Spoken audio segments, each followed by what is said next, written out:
Okay, so we are going to start. Very, very exciting today. Um, we are going to go through the EPPP Ethics Strategies workshop, okay? And this is a really, really important workshop for those of you who are studying for the EPPP. If you haven't started studying for the EPPP, like some of these things might be like a little bit confusing for you. Okay.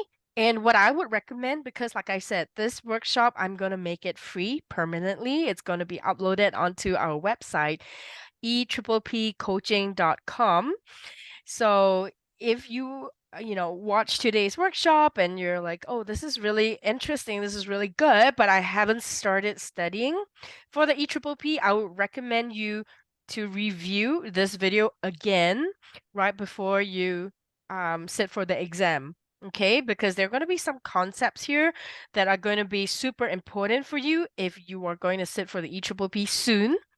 If you have not started studying for the EPPP, then it's like, okay, that, some of these concepts make sense, but how do I actually apply it, right? So that you're able to maximize the number of scores the score that you're going to get on your EPPP, because as we know, this exam is a pass or fail exam. Okay. And basically, you either get 500 and above and you pass, or you don't. Okay. So, every single question, every single point counts. Just to share with you a little bit about myself, I'm a registered psychologist here in Calgary, Alberta, in Canada. And myself, I guess I would consider myself a minority, but more importantly, I'm an immigrant to Canada. I moved here about 5, 6 years ago. And what that means is I didn't study in the North America kind of setting. Okay, and because of that, I have no clue what the EPPP is all about. And no surprise, I did not pass the first time that I sat for the EPPP. But as you might know, if you sit for the EPPP and you don't pass, you actually get this piece of paper that tells you how you've done for the exam. Okay. If you pass, they actually don't give you the paper. Okay. They don't tell you the breakdown of your scores, but if you fail, they will tell you the breakdown. And the thing is, ethics was actually one of my strongest areas. Okay. And for me, like I went through ups and downs, studying for this exam while I was on mat leave. So it was crazy time for me. But like there were a time where I couldn't understand this EPPP ethics. Like it didn't make sense at all. And let me tell you, like my background, like I've been practicing for over 10 years. So I was practicing in my home country before I moved to Canada. In Canada, I was also a clinical supervisor in a nonprofit setting. So ethics is actually something I'm really familiar with. Okay, so Yes. like for as part of my job as a clinical supervisor, I am very familiar with all the ethical considerations and like what to do, right? But when I was studying for the EPPP, I was using PrepJet. I also use SciPrep. I use a few different ones, and I couldn't understand why some of the questions, like it just didn't make sense to me at all.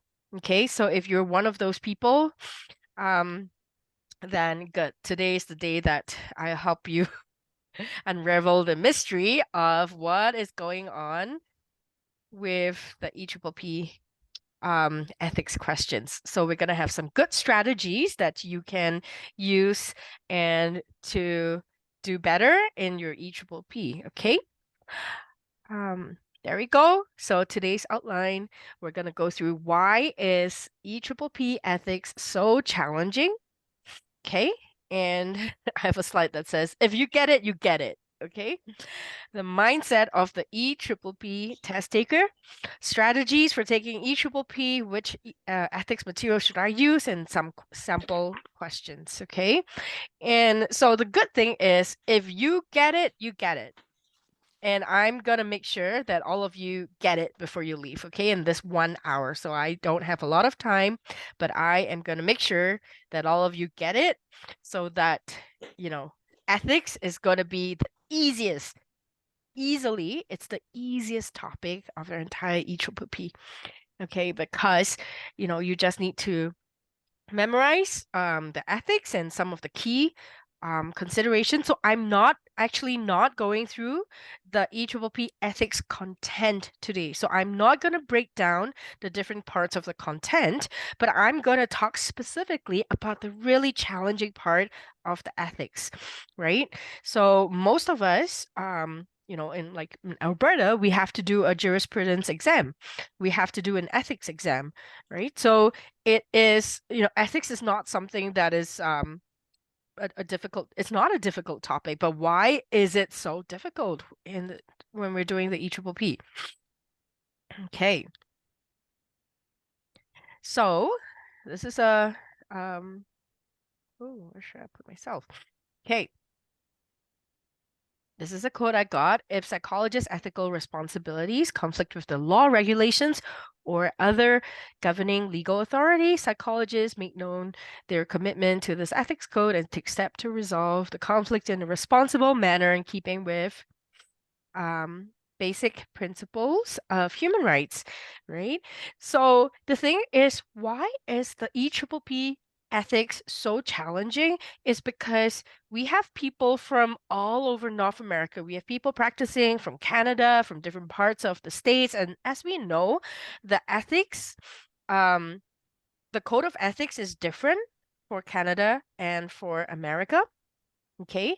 And also even in the different provinces in different states, they have some differences in the different like laws and regulations, right? So it is really difficult if we're thinking about, oh, when I approach a question, how should I answer this question?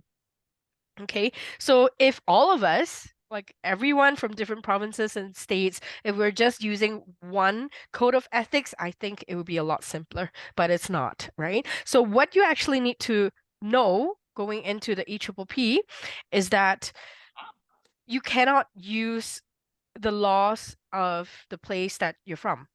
Okay, you need to follow either the APA ethics or the Canadian one.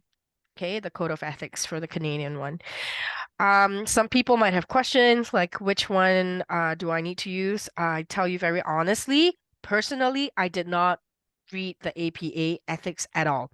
Okay, so and one of the slides I'm going to go through like what are the materials that I would recommend you to use. Okay. So why it's so challenging? So psychologists practice in many different settings. So like I mentioned, my background is in nonprofit and private practice. So the ethics that I use or the code of ethics that I use most frequently in my settings would be a little bit different from a psychologist who have practiced mostly in the research setting or an IO psychologist or psychologist who's doing like forensic psychology, right? So psychologists, we practice in many, many different settings. So some of the ethics that we are more familiar with or that are more relevant to for us, like we are more like aware of the ethics guidelines, okay? So like I mentioned, there's APA, CPA, different settings, different industry, different company policies. And I'm going to give you some examples, okay, of how my nonprofit experience was actually getting in the way of me answering the EPPP ethics questions, okay? Different laws in different countries, right? In states and provinces, and it is called an ethical dilemma for a reason. So these questions are made to be extra tricky. Okay. If you have been studying the EPPP, if you have been doing all the mock exams, which I highly recommend that you should be doing full mock exams, um, you will know that a lot of the EPPP questions are super tricky. And ethical dilemma questions are even worse. Okay. You're going to get, most commonly the EPPP answers, there are four answers And usually you can eliminate two really obvious ones, and then you have to pick between two very close answers. For ethical dilemmas, some of these questions have four answers that are all plausible. They are all plausible answers. And you're like, oh my gosh, like all four answers could be the answer. How would I know which is the correct answer? Okay, so that is why it is super challenging. Okay, the EPPP does not take into account the cultural differences, okay, the racial differences, or trauma-informed practices in different settings. Okay, they do not take that into account when they write some of these questions and some of the answers. So what this means is that if you practice in a very minority type of setting and you practice and you apply the ethics for your board in a way that might be, if you encounter a lot of gray areas and there might be some policies and some discussion, right, in maybe a rural setting or a minority setting, EPPP does not take those into account. So when we're reading the EPPP questions, we do not think, oh, if that question was asked in a minority setting, maybe the answer could be that, right? So please do not think about it that you need to disconnect yourself from your work, okay? And I will tell you a little bit more about why. Okay. The good news is if you get it, you get it, okay? If you get it, you get it. And what I mean by that is that if you understand what exactly the EPPP is asking you, what kind of answers they are looking for. If you get it, you get it. Okay. So hopefully by the end of this 1 hour, you're able to get it. Okay. I really do. I do believe that it's possible. Okay. If ethics is a topic that you struggle with, okay, please stay to the end where we can do some Q&As as well. Okay. Okay. So I created this image. I want all of you to type in the chat box, okay, which is the correct answer. What kind of psychologist do you have to be to do the EPPP ethics questions? Is it A, super ethical psychologist? B, is it just a little bit above acceptably ethical? C, right at the bottom of acceptably ethical psychologist? Or D, maybe ethical, maybe not?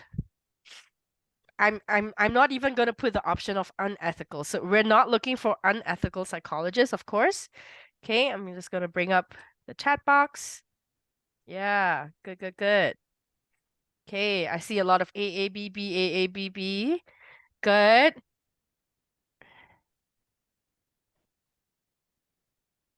Really? Everyone is A and B? That's why this workshop is so important. My answer, okay, my answer is C.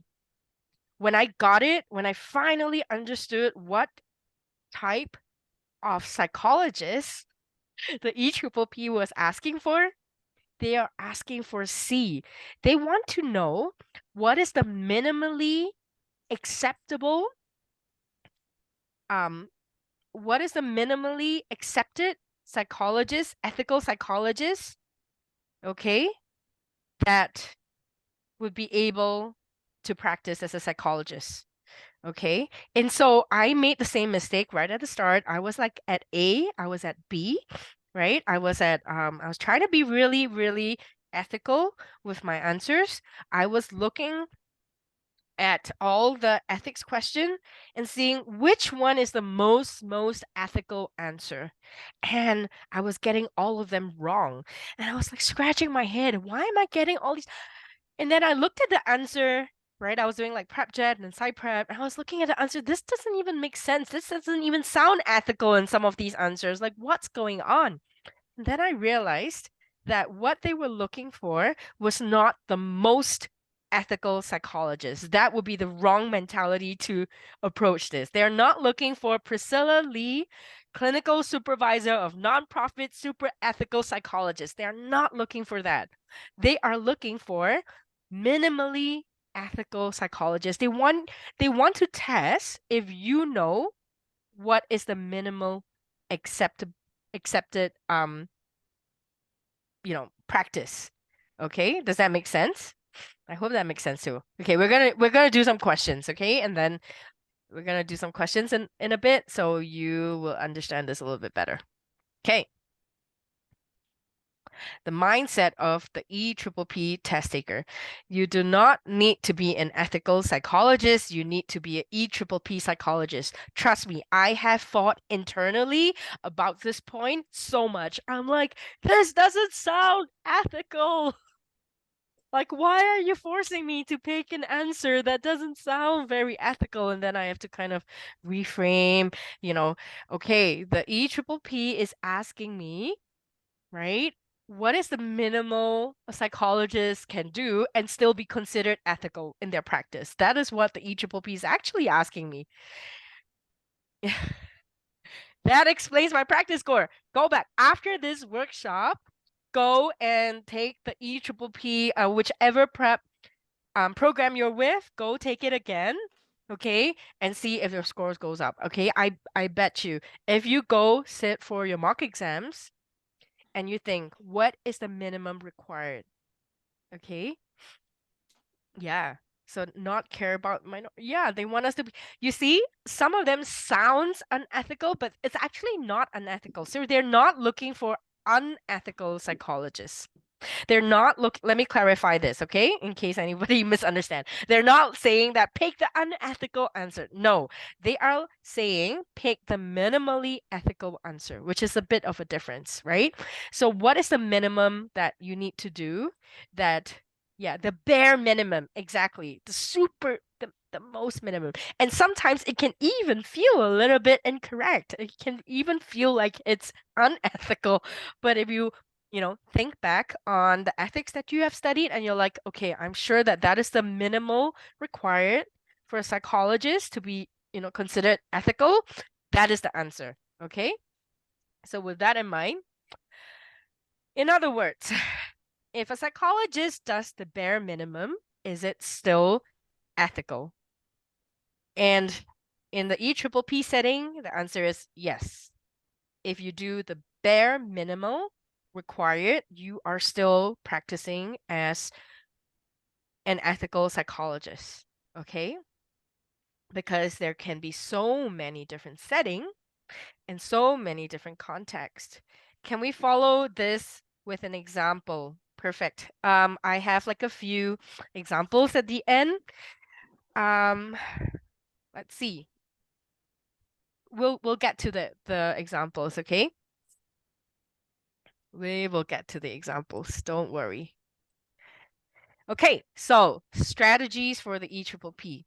Some of these are generic strategies. That means you can use this for all the other topics as well.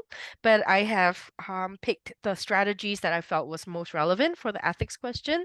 Okay, so what I recommend is that I want you to read the question, understand what are they asking, formulate the answer in your head, or you can write it down because you're given some markers and some papers during the actual exam. Okay, pick the option out of the four that is closest to your answer. If your answer is not there, then I want you to examine the options closely, eliminate the obviously wrong answers, read the questions again. What is the essence that they're asking for? Okay, and think about what is ethically minimally required of any psychologist in the whole of Canada and America.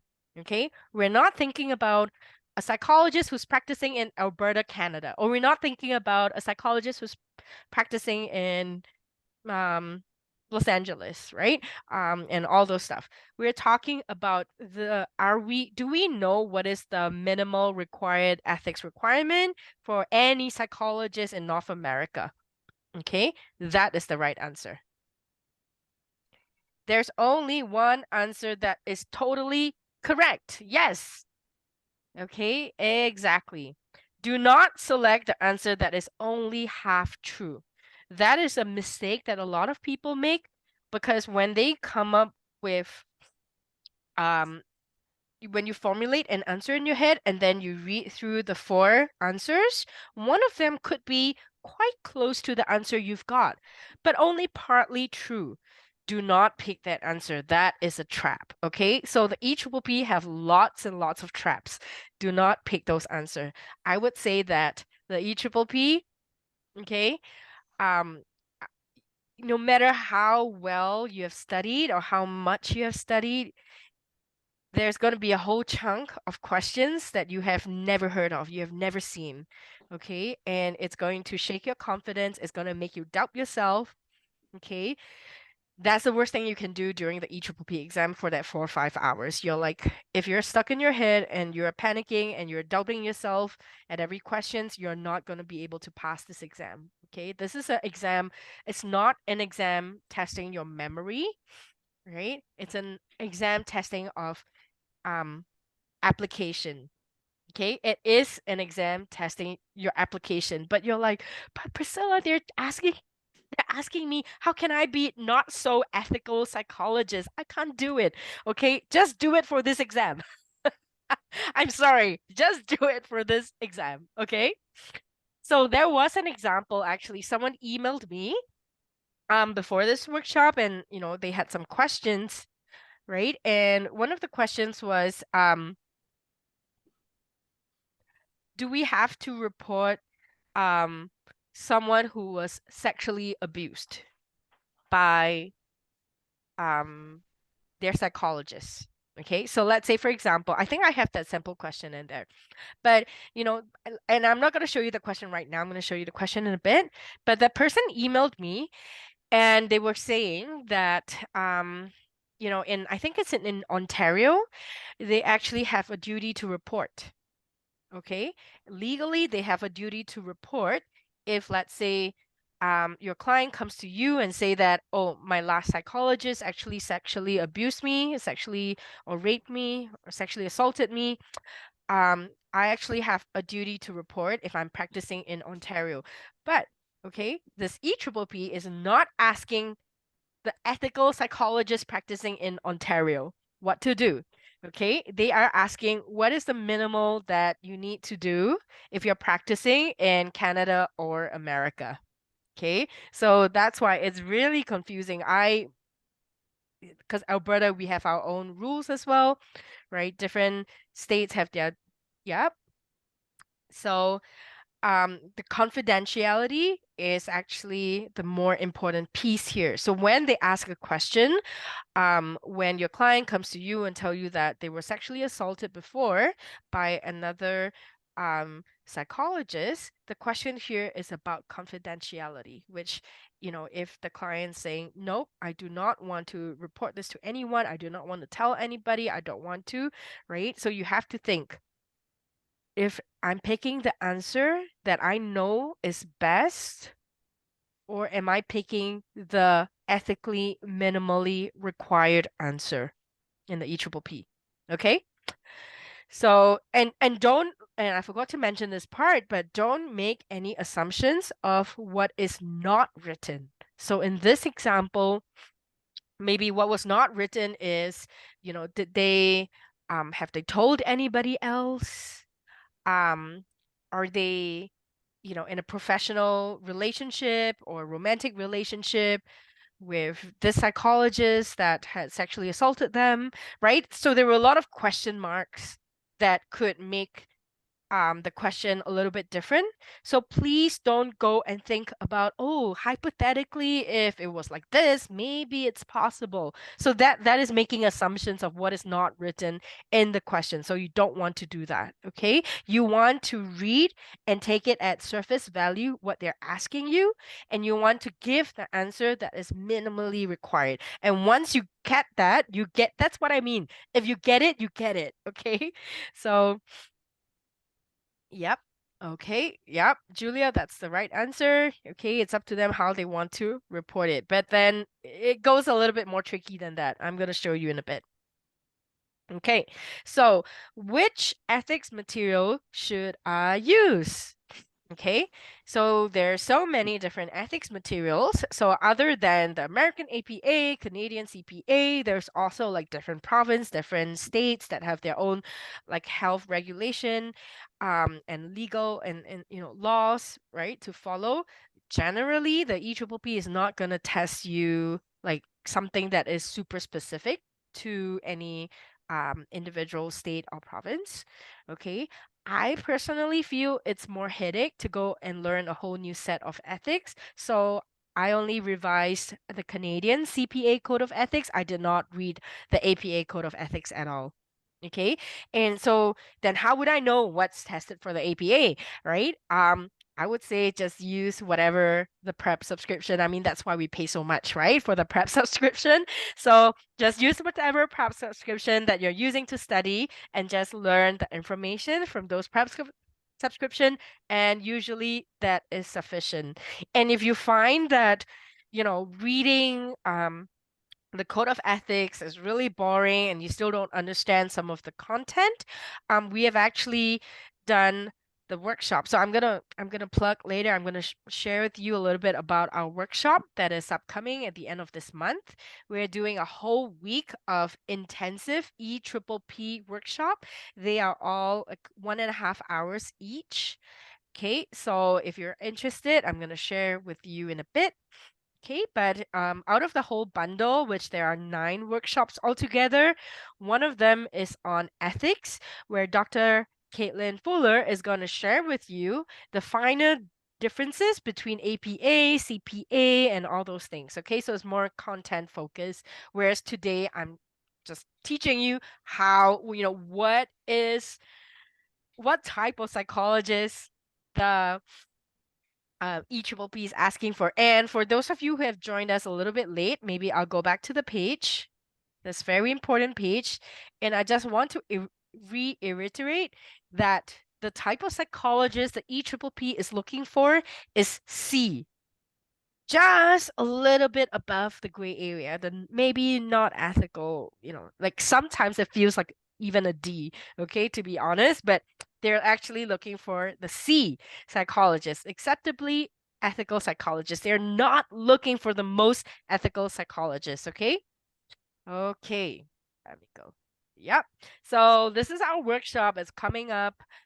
It's gonna be a full week of workshop, and we actually gonna cut off the registration date to register for this workshop in a few days. So if you are interested, please join us for these workshops. If you're not able to make every single date, and if it's confusing, for the time zone especially, I'm sorry about that. Um, all these workshops are going to be recorded. Okay, and in future you can access them on our website as a recorded um offering. Okay, so right now it's $360 in total. That means each workshop is only $40 Canadian. That is like 30 something dollars US dollars. So we try our best to make it very affordable for everyone.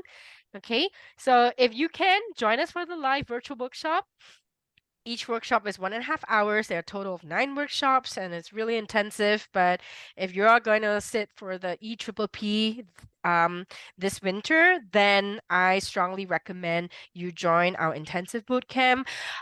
Just a disclaimer, we do not have any content. Okay, what that means is that you still need to subscribe for one of the prep content website, which is like prep jet or sci prep or AATBS, right? So you'll still need to subscribe to one of those. But if you feel you have been like reading and studying and there's so many concepts that you don't understand or you can't memorize, then please join us. And during our workshop, we're going to go through lots of examples, lots of sharing, and that gives you an opportunity to ask questions as well. And like I said, you can just sign up for the workshop. It will be uploaded to our website for viewing after anyway. So yep. Okay, we're going to the exciting part. We're going to do some sample questions and then we're going to have some time for Q&A. Okay. Okay, so the first question, and you can type in the chat box. In a research scenario, a psychology graduate student is concerned that her study might be causing harm to participants. Despite her worries, the supervisor asserts that the institutional review board approval alleviates concerns. In this situation, who bears responsibility for the perceived ethical violation? You can type it into the chat box.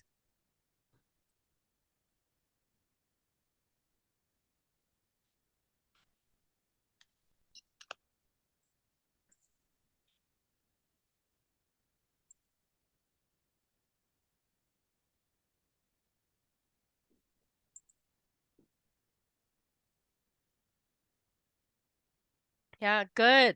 So it's so important, okay, that when we're reading this question, what they're asking, what are they really asking for?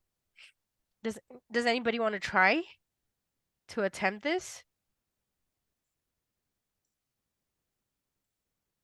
Does anybody want to unmute and see if you can figure out what are they asking for? Yes, who is ultimately responsible? Okay, who is ultimately responsible, right? Yeah. So definitely the supervisor is responsible. So the supervisor is responsible, like, for all supervisees, right? That is pretty standard. Okay. And the other person that is responsible is the student. Okay. So you are still responsible if there are ethical violation. Even though when you read this question, you might be putting yourself in the shoes of the psychology student and you think, oh, but I thought I've done everything I could, right? Like, I brought it up to my supervisor, I brought it up to the ethical review board, and they seem to be okay with it. So I must have done my part and I'm not responsible if there was an ethical violation. But that's not true though. That's not true because there could have been more that you could do, right?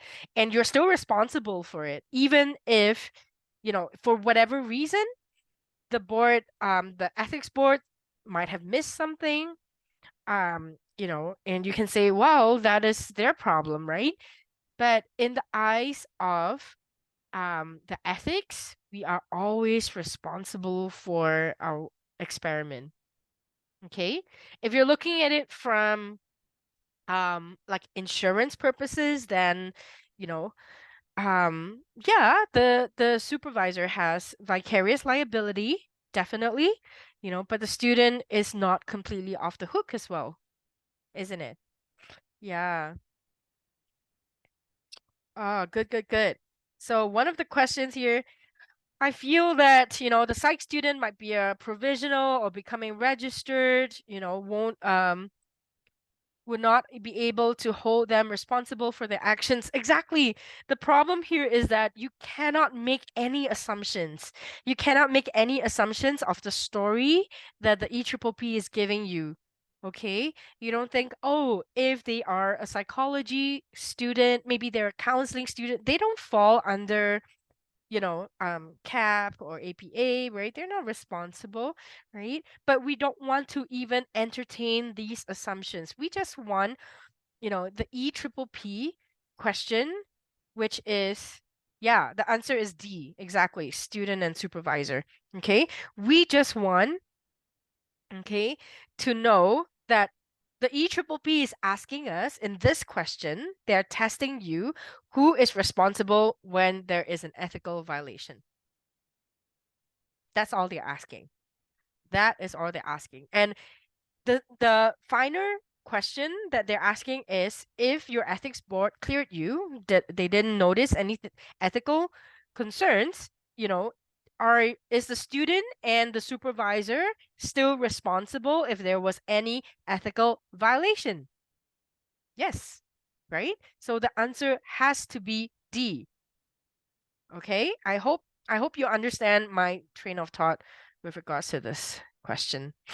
And let me tell you, all the EPPP questions are so tricky, right? So, okay, this next one. This question I struggled with so much because I have worked a lot with children and youth, and I work in nonprofit. And this is a scenario that I've seen so often in nonprofit and in private practice, right? And if I were to ask my clinical supervisor, right, that one of my clients, their school counselor would like us to release case notes, what should we do? Okay, I'm guessing my clinical supervisor would advise us to um talk to the parents, understand what is the concern, what was being shared, how would they like us to proceed with the conversation with the school, right? And understand the risk and benefits of releasing case notes. And that is pretty standard, especially in nonprofit. Like when we're releasing case notes to anybody, to their doctors, to the school counselors, to anybody, we always, we emphasize on having a relational conversation around release of information. We talk about, like, if you have attended any of the um writing case notes workshop, they always talk about how confidentiality is a relational piece. Um it's not just you know it's not only about giving consent, but it's helping the clients to understand what they're consenting to, right? And so the answer is actually A. Okay, the correct answer is A. I really struggled with this question. I was so angry. Like when I was studying for the EPPP, I was so angry. I was like, this doesn't sound ethical. I would never do it. I would never just release my case notes to a school counselor because I've got a piece of paper that's signed by parents, right? But then I need to take a few steps back and I think I need to be an EPPP psychologist. I need to pick the answer that is minimally expected of any psychologist. That means if a psychologist, okay, was given a document that says, please release this information to the school counselor, sign consent by the parents, and the psychologist released the case notes to the school counselor, okay, then is that being ethical? And the answer is yes, it is. Yes, it is. Okay. Yes. Good. Yes. Yes, Vanessa. Yes, Lily. Bare minimum, minimally ethical. I'm sorry, when you're doing the EPPP, you have to select the answer. They are testing you. If a psychologist releases their case notes and they have assigned release consent, is that ethical? And the answer is yes, it is ethical. Then that has to be the answer. B, C, and D are above and beyond. Okay, that means we're doing what we we want to do. We want to be super ethical. We want to, have a conversation with the parents. We want to let the child know that we're going to release this information to your school, right? And what is the risks and benefits, you know. Um, yep, bare minimum, yep. Super ethics. Exactly. You're getting it. If you get it, you get it. Okay. That is exactly what I mean. So after today's workshop, you can go around telling all of your psychologist friends who are studying the EPPP They are looking for the bare minimum. And then you go back and do your mock exams, you'll find that your scores for ethics just go up so much, okay? Because now you know what they're looking for. They're looking for if you know what is the minimum required. Okay, one more question. Okay, and this is what we discussed before. So a new client reveals that she ceased therapy with the previous psychologist due to unwelcome sexual advances and does not want to report this. And what should your course of action be? So the problem with this question and what makes it so difficult is that during the actual EPPP exam, they're not gonna bold this part for you. They're not gonna bold and highlight and underline. Does not want to report this. Okay, I bold it for you so that you know what I'm looking for. Yep, case notes, process notes. Okay.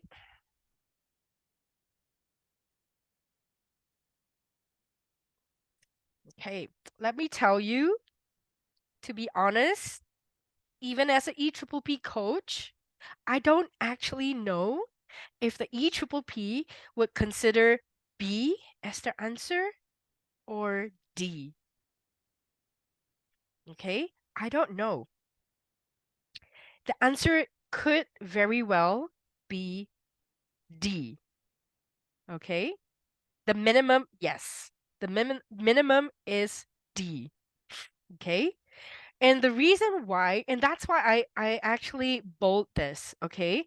I know, like I so many of you are so angry right now, I'm sure. Like, what is this EPPP asking me to do? It's turning me into not a very ethical psychologist, right? What are they asking me to do? Because when you have a new client, okay, who had a previous psychologist and had unwelcome sexual advances and does not want to report this. They made it clear to you. They do not want to report this psychologist. They do not want to disclose the name, the information, or anything at all. Then your appropriate course of action is do nothing. You're not supposed to be convincing them and strongly encouraging them. You should report this, even though that is what I would probably do. In reality, okay, I would probably do B. I would probably inform the client and say, that sounds really unethical of the psychologist. Most psychologists are not this way, right? I really think you should report this to the board of psychology so that, the psychologist would get written up and they would not be able to do this to other people, right? And things like that. That would be most, like, I would feel it's B. Okay. Yeah. Yes. Yes, Erica. Erica says, I think it's D because B would be a step up. Like if you felt the client needed to report to get closure or was bothered by the idea that the psychologist was out there, but B is not actually the minimum. The minimum is D because what they're asking, okay, is that your client does not want to report this. So the confidentiality of the client actually trumps the need to report it. Okay. But this is not true in like everywhere because like I mentioned to you, another psychologist emailed me and told me that in Ontario, okay, if they were actually sexually assaulted, they need to report it, right? But we're not asking about in Ontario. We're asking about in North America, in Canada, in America. Yeah, we're turning into philosophers. Good one.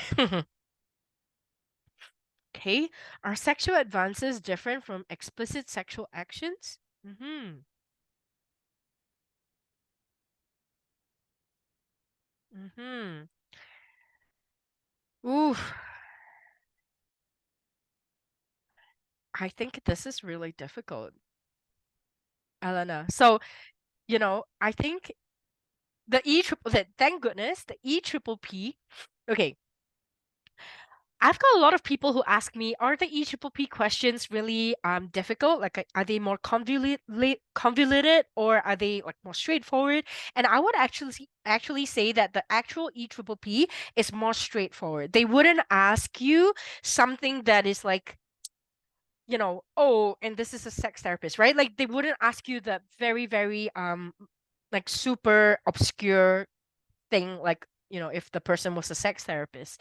Okay, so in that sense the EPPP is more straightforward, but they're more straightforward in a weird way because they're so straightforward. Sometimes they use words that are not technical, so they're not things that we have studied, because we study the technical terminology and right, the treatment, the medication, and they're all technical stuff. And sometimes the EPPP actually phrases it differently that makes us really confused. Okay, so that is where the EPPP gets confusing, but they usually don't ask about this type of question and throw in, oh, what if it's a sex therapist, right? So they usually don't do that.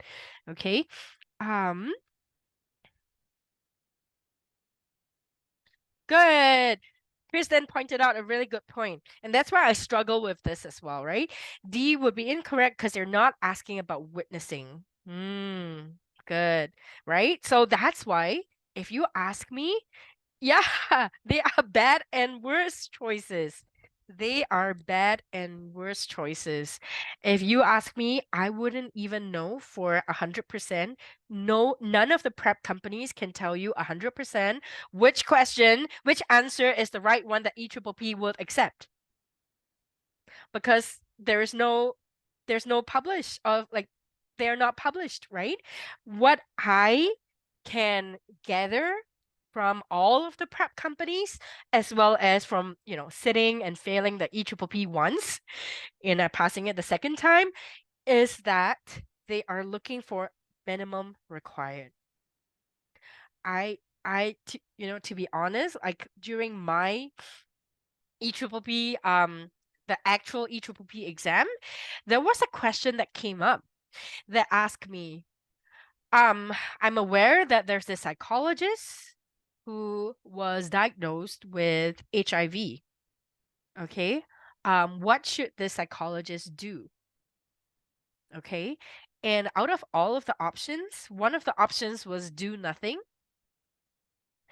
And there were some bunch of options that says, well, you see, okay, during the methodology that I was sharing earlier, I will read the question. I'll say, okay, psychologist was diagnosed with HIV, right? In my mind, I'm going to formulate an answer, which is if they feel that they're able to be competent in their practice and still be able to serve their clients, then it's okay. They don't need to do anything. Or maybe they want to like consult a peer or supervisor to see if that they continue practice as a psychologist, right? That is my answer that I formulated in my head.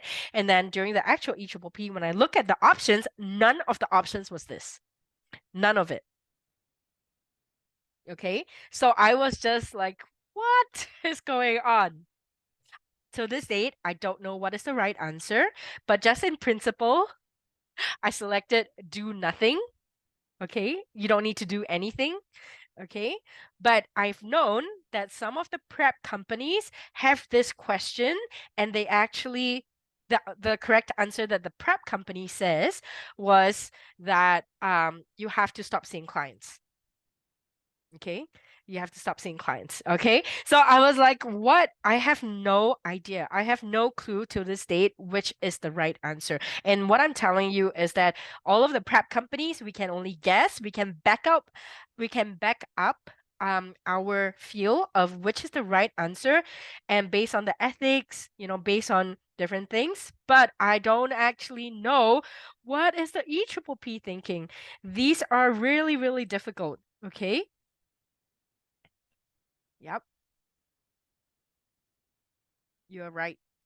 Okay, so D feels like it's the wrong answer because the second part is trying to hint to you that they did not personally witness any inappropriate conduct, right? So while that is true, okay, but is it because of that that's why you're abstaining from action? That is the thing. Okay, usually EPPP questions are not phrased this way. Okay, I don't know if that makes you feel any better.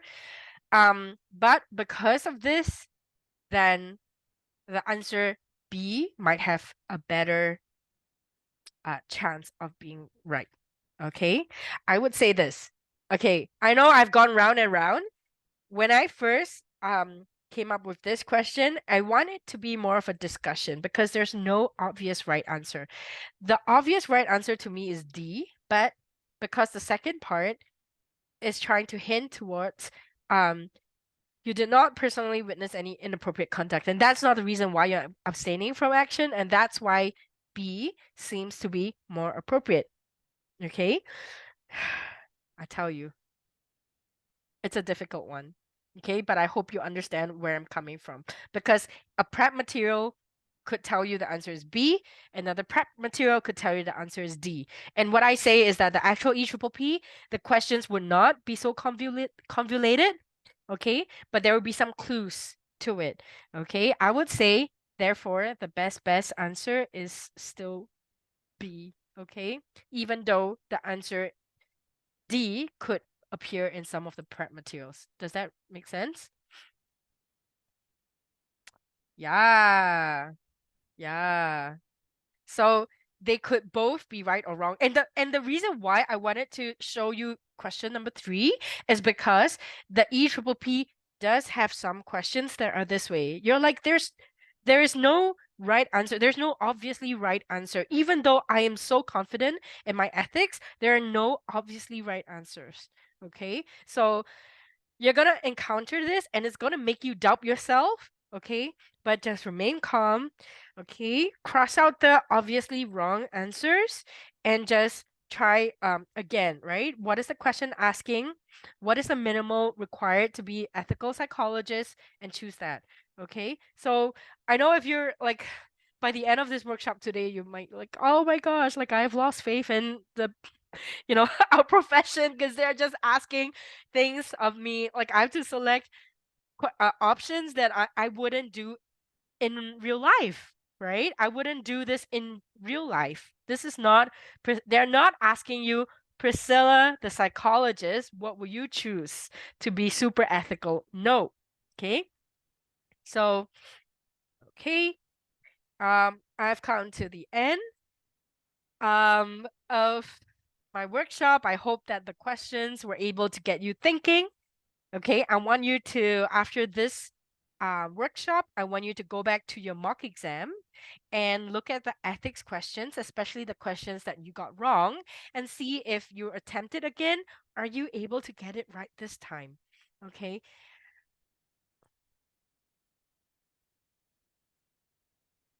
Yeah, no problem at all. Okay. And like I mentioned, I'll be staying on for some extra minutes for Q&A. Okay. If you're interested for more workshops, if you have been studying and you want some videos to accompany you, we have Dr. Caitlin Fuller, who's a registered psychologist in Edmonton. She was actually from the States, so she's actually really familiar with the ethics of both the American version and the Canadian version, right? And even when I'm doing like when we are talking about EPPP materials together, I get confused because I'm like I've passed my EPPP, so now I all I need to know is the Canadian one and Alberta, the code, the health professional um act in Alberta. Like that's the only one I need to know. I don't need to know the American one. I don't need to know the other ones, right? So when we're developing workshop materials, like she was like, "Oh no, but that's not the APA." I'm like, "Oh crap." So when you're studying for the EPPP, don't think about specifically, your province or your state laws and health acts and all that. Think about what the EPPP is requiring you to answer and give them what we call the job interview answer. Okay, so give them the job interview answer. If you're interested for more workshops, if this is helpful, please sign up for our boot camps. I'm gonna email like the participants the sign up links as well as I'm gonna upload this video today so that you can review it. So again, if you have just started studying for EPPP or haven't started yet, please review today's video again, like right before you go for the actual exam, okay? I'm going to I'm gonna stop recording